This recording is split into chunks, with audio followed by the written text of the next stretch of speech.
নমস্কার। আপনাদের কথা দিয়েছিলাম ভার্সেলাইজ প্যালেসটা আপনাদের পুরোটা দেখাবো। এখনো পর্যন্ত দুটো পার্ট আপনাদের দেখিয়ে দিয়েছি এবং এটা হলো সেই ভিডিওর শেষ অংশটা। এটির মাধ্যমে আমি আপনাদের ভার্সেলাইজ প্যালেসের একদম পিছনের দিকটা দেখাবো।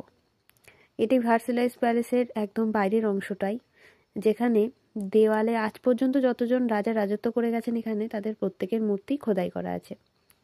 এটা বাইরে থেকে প্যালেসটাকে কেমন দেখাচ্ছে দেখতে পাচ্ছেন। পরন্ত বিকেলের সূর্যের আলোয় আরও সুন্দর দেখাচ্ছে জায়গাটিকে। এই প্যালেসের পিছন দিকের বিশাল বাগান এবং পার্কটি আপনারা এখন দেখছেন। সূর্যের শেষ আলো যেন আরও সুন্দর মোহময়ী করে দিচ্ছে এই জায়গাটিকে। এই জায়গাটা এত সুন্দরভাবে মেনটেন করা হয় বলেই হয়তো পৃথিবীর প্রায় 15 মিলিয়ন মানুষ প্রতি বছর এখানে বেড়াতে আসেন। এই ছবিটির মাধ্যমে আপনারা যতদূর আপনাদের চোখ যাচ্ছে তত দূরই এখানকার রাজাদের এলাকা বা সম্পত্তি বলতে পারেন।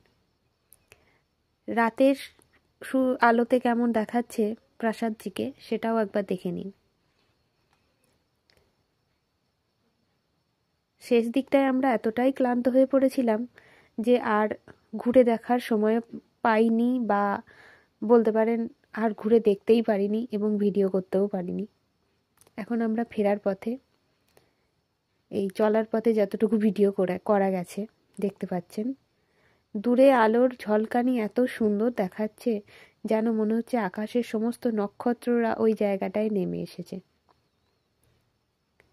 চারিদিক আলোয় ঝলমল করছে। এরপরে আমরা একটি বাঙালি রেস্টুরেন্টে চলে এসেছি খেতে, এবং এখানে এসে ভাত পেয়ে গেছি, বিশাল সৌভাগ্য আমাদের।